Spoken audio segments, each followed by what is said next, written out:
À 15 ans, l'âge où l'on n'a pas encore trouvé la bonne manière d'habiter son propre corps, Vanessa évoluait comme un funambule dont personne n'avait réellement vérifié la solidité du fil.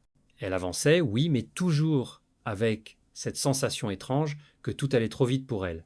La célébrité l'avait happée sans lui demander son avis, l'amenant dans des studios où la lumière artificielle effaçait les heures et où les adultes parlaient entre eux comme si elles comprenaient déjà toutes les nuances de leur monde. Elle souriait quand on le lui demandait, se taisait quand les regards devenaient trop lourds et apprenait à naviguer dans cet univers comme une enfant à qui l'on impose une armure trop grande. Dans ces journées qui se ressemblaient et s'entrechoquaient, Vanessa se découvrait un sentiment de solitude d'autant plus fort qu'elle était constamment entourée. La foule, les caméras, les techniciens, les photographes, tout cela créait un vacarme incessant, mais au cœur de ce tumulte, elle avait parfois l'impression de disparaître. Elle observait les gestes rapides des adultes, leur manière de gérer la pression, leur sourire trop maîtrisé. Elle tentait de les imiter, convaincue qu'elle devait, elle aussi, adopter cette maturité artificielle pour tenir debout. Pourtant, à l'intérieur, elle n'était encore qu'une adolescente effrayée, qui rêvait de fenêtres ouvertes, de rires spontanés et de conversations qui ne demandent rien en retour. L'école lui manquait, ou plutôt ce que l'école représentait, le droit d'être maladroite, le droit d'être banale, le droit d'avoir des amitiés qui ne se mesurent pas au nombre d'articles publiés.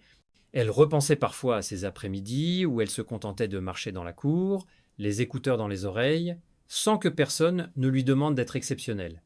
Désormais, elle devait composer avec les attentes d'un public entier, un public qui l'observait non seulement pour ce qu'elle chantait, mais pour ce qu'elle semblait être. Elle apprenait malgré elle que l'image que les autres projetaient sur elle pouvait devenir un masque difficile à retirer. Dans cette vulnérabilité quotidienne, un espace fragile se créait en elle, un espace où se mêlait le besoin de tendresse et une envie féroce de s'échapper. C'est dans ce climat instable que son premier trouble amoureux prit place, d'abord imperceptible, comme une respiration légèrement différente. Elle n'aurait pas su dire ce qu'elle cherchait, un refuge, une présence, une main à laquelle se raccrocher quand le monde devenait trop large. Tout ce qu'elle savait, c'est que quelque chose changeait. Son cœur découvrait une nouvelle façon de battre, une façon qui ne répondait ni aux caméras ni au calendrier. Les projecteurs, eux, continuaient de briller, impitoyables. Ils illuminaient chaque geste qu'elle faisait, chaque hésitation, chaque mot, prononcé trop vite. Vanessa avançait, pourtant, avec ce mélange de fragilité et de courage propre aux jeunes âmes, confrontées trop tôt à l'exigence du monde. Et même si elle ne le savait pas encore, cette faille intérieure où se glissait son besoin d'aimer allait devenir le premier véritable tournant de son existence. Un tournant aussi doux que dangereux, une promesse silencieuse que la vie s'apprêtait à bouleverser. La rencontre avec Florent ne ressemblait pas à ces scènes éclatantes que l'on raconte dans les romans. Elle avait plutôt la discrétion d'un souffle dans un couloir trop étroit. Ce jour-là, Vanessa, encore enveloppée dans cette réserve timide qui la caractérisait, attendait qu'on vienne l'appeler pour une répétition.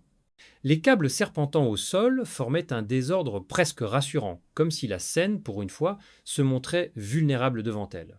C'est là que Florent entra, non pas avec fracas, mais avec cette assurance tranquille des artistes qui ont déjà survécu à plusieurs tempêtes.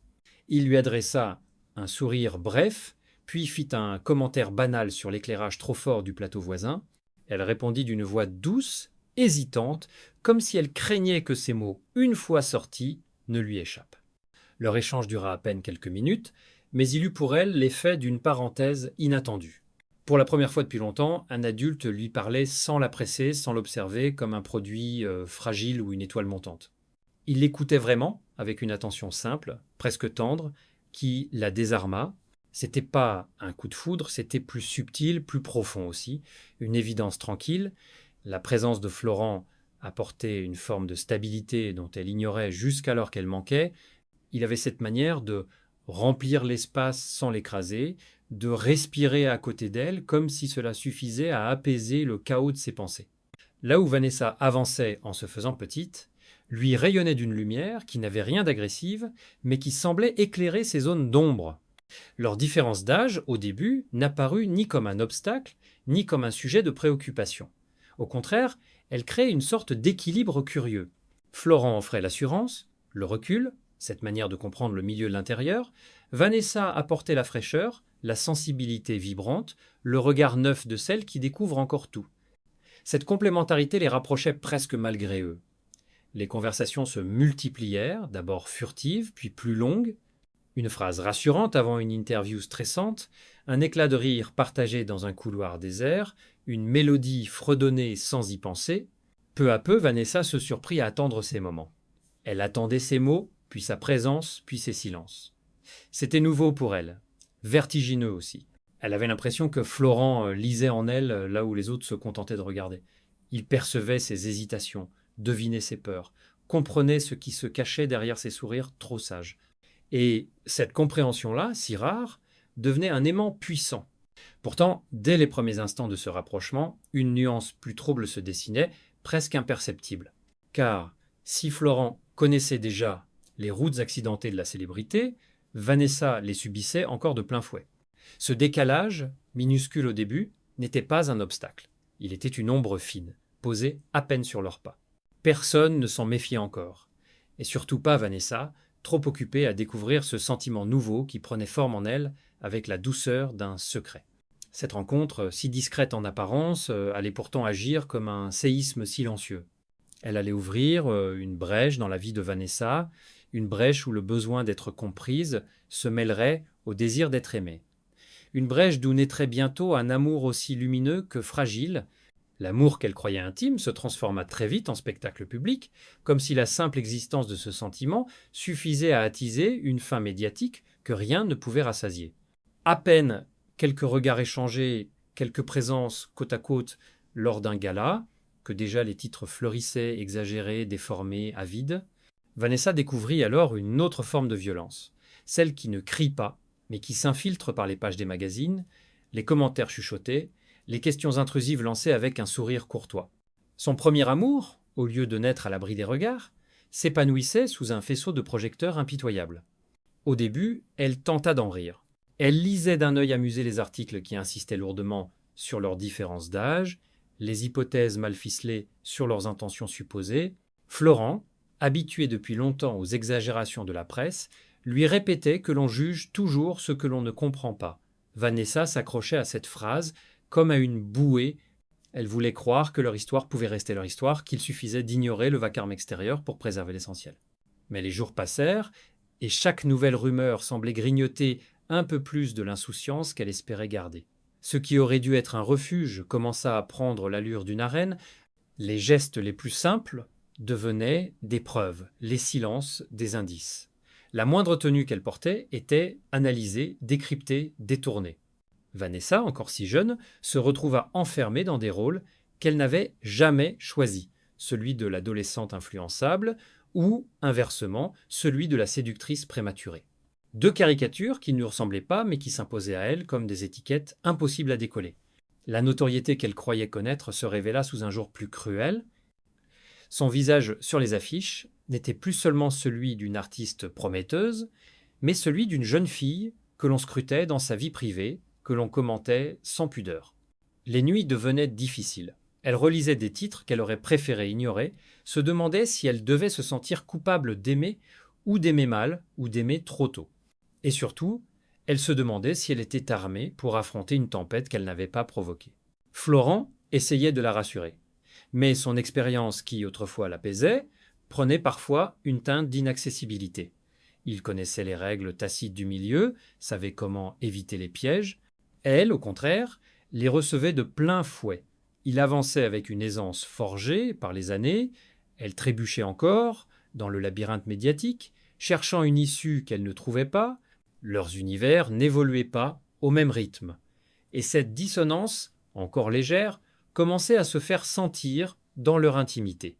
Dans leurs rares moments de tranquillité, Vanessa retrouvait pourtant une bulle fragile, un dîner improvisé, une promenade nocturne, un éclat de rire presque clandestin.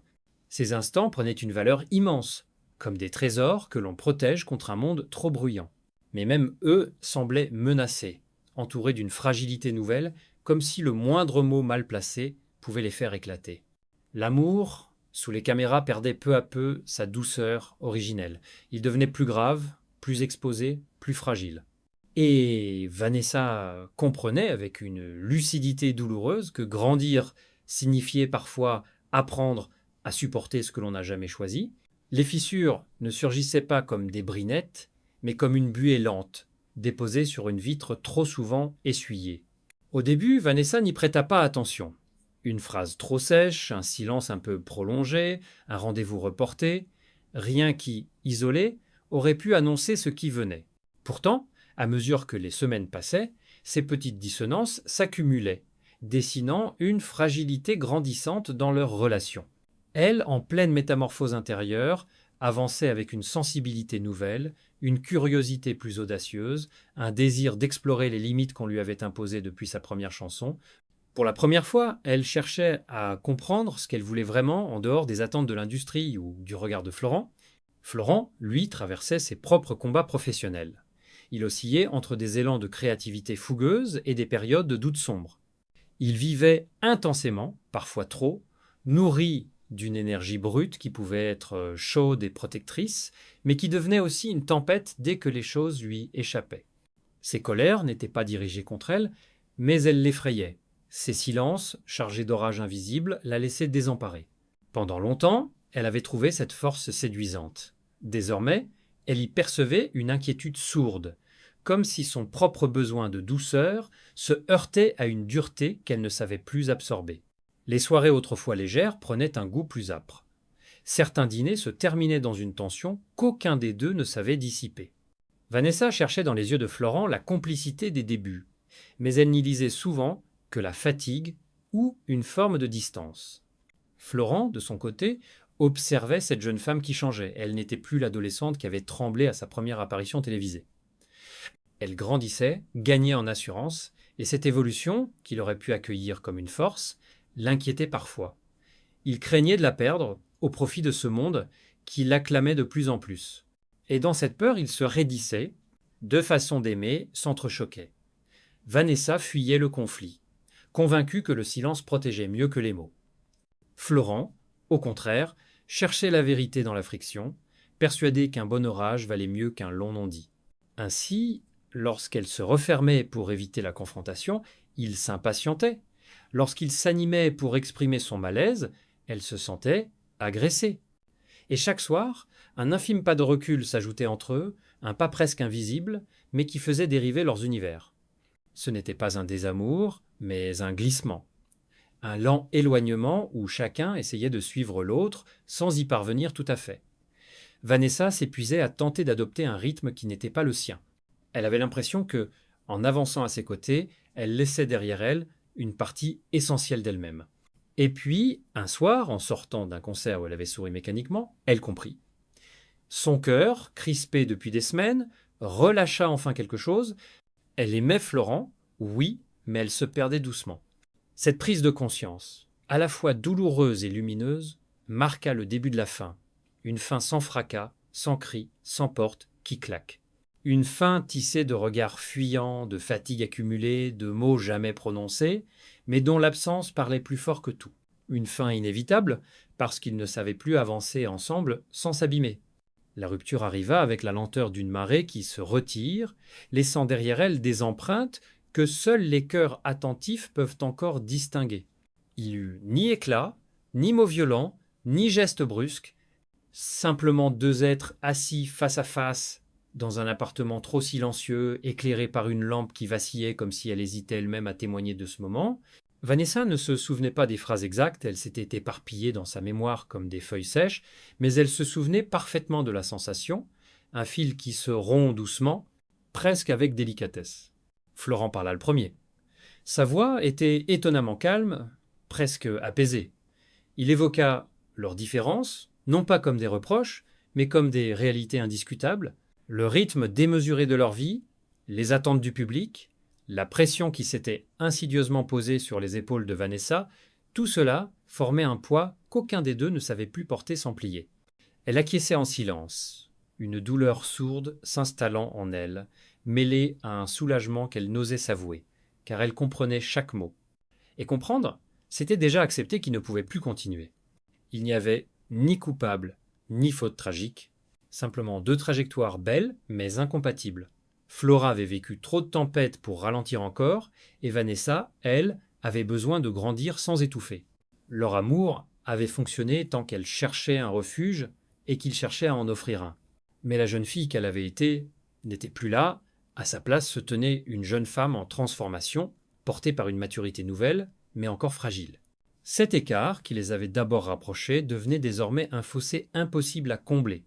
La presse, évidemment, flairait déjà un changement, les rumeurs proliféraient comme des ronces, certains affirmaient que Florent traversait une crise personnelle, d'autres prétendaient que Vanessa était devenue trop grande, trop vite. Très peu percevaient la vérité, infiniment plus douce, infiniment plus humaine, ils s'aimaient, mais ils ne savaient plus avancer ensemble. Les jours qui suivirent laissèrent en Vanessa une fatigue profonde, celle qui s'installe après un orage intérieur. Elle repassait en boucle leurs souvenirs, une chanson improvisée en studio, un éclat de rire volé, une soirée où leurs rêves s'étaient brièvement accordés. Ces instants la réchauffaient autant qu'ils la blessaient. C'était comme serrer un objet précieux dont les arêtes continuent de couper. Pourtant, au milieu de cette nostalgie, une clarté s'ouvrait. Vanessa savait qu'elle n'aurait pas pu s'épanouir dans une relation qui exigeait d'elle une maturité qu'elle n'avait pas encore. Elle comprenait aussi que rester aurait signifié trahir une partie d'elle-même, cette partie encore en croissance, encore fragile, mais qui aspirait à respirer à son propre rythme. La rupture, si douloureuse soit-elle, devenait une nécessité discrète, presque vitale. Elle apprit à réorganiser ses journées, à apprivoiser un silence nouveau là où autrefois résonnait la voix de Florent. Elle naviguait entre nostalgie, incompréhension et respiration retrouvée. Cette période n'avait rien d'une libération éclatante, c'était un travail patient, une reconstruction lente, une forme de deuil sans drame, et dans ce processus, elle découvrait un sentiment inattendu, celui d'être enfin à l'aube d'elle-même. L'après ressemblait à une saison indécise, suspendue entre la fin et le recommencement. Vanessa avançait dans ces semaines nouvelles avec une prudence presque tendre, comme si chacun de ses gestes pouvait réveiller une douleur encore tiède.